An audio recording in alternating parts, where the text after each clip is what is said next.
Let's head to the United States now to another one of our favourites here, Dr. Pennie, potential future US Congressman and head of the National Fallen Officer Foundation, also a former cop and soldier.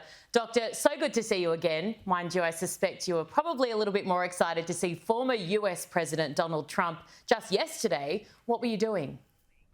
Yeah, I actually flew in with Texas Attorney General Ken Paxton to do his campaign event there in Bedminster, New Jersey. And look, like always, we bring the town with us when we go out and show our support for our Texas Attorney General. So it was so amazing to go in and meet with the president at that time because, right now we need him. We need him.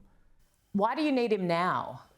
Well, if you consider the divisiveness of this country, I mean, and especially from a law enforcement perspective, we've never seen a time like this where our police officers have been in so much in such jeopardy because of the political rhetoric. And President Trump was one of these individuals who stood in the gap for law enforcement, and he made sure that we had everything that we needed to be safe in the street. He advocated for us.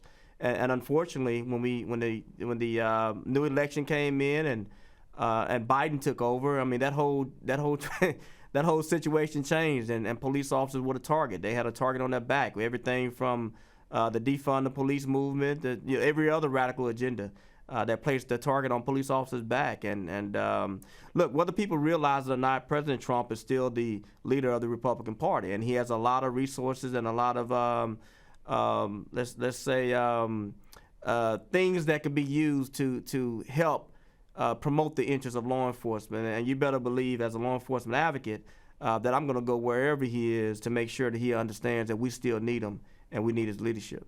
What did he say to you? Look, I went to him and I told him thank him so much. And I thanked him so much for everything he's done for law enforcement. And he gripped my hand. You know how he is. He gives a very firm handshake. He gripped my hand and smiled, and he said, I love our police. And that was it. We took our picture, and but look, it was just an amazing moment because I knew we had connected, and he knew where I was coming from. You recently spoke at a US Senate inquiry into the Defund the Police movement. What did you tell them, and have you seen any improvements since we last spoke on this show a couple of months ago? Essentially, what you had was this Defund the Police movement that was basically drafted on the heels of the Black Lives Matter movement that was essentially created to incite violence against law enforcement as a whole. And a lot of people, and if you think about it, I mean, we went from the summer of 2014 all the way to 2020 without anyone condemning Black Lives Matter as an organization because they were afraid either of the race implications. They didn't want to be called a racist.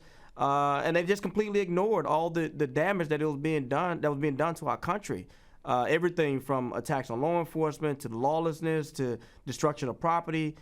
They just ignored everything. So this was essentially the first time we got on record that this was a nefarious group. Although everyone knew what it was, this was the first time we got on record. And look, after the hearing, I would say that we got all of the politicians, both sides, we got them all on board that we need to do more to protect our law enforcement. The midterms are fast approaching, and I guess you would see it as, unfortunately, the Republicans seem to have lost a little bit of momentum. Do you think that's the case, and are you worried? You know what?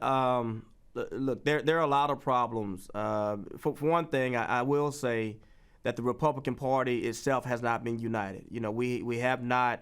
Look, there's a lot of party bickering. A lot of essentially, you hear people talking about the divide because of one side supports President Trump, the other side doesn't, and you just have this divide that doesn't normally exist.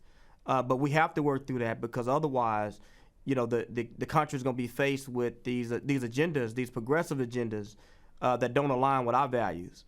And as a conservative, I mean, like I said, people that believe in protecting the interests of this country, there essentially 5 goals that we want to accomplish. That is personal responsibility, fiscal responsibility, rule of law, national sovereignty, and limited government. We want to make sure that we are protecting those interests. If we talk about conservatism, that's what conservatism is, and we have to make sure we stay in that domain and not get caught up in the partisan politics, because we will be at each other's throats. Dr. Trey Pennie, as always, we are very grateful for your time. Thank you so very much, and we'll check back in closer to those midterms, no doubt. Take care.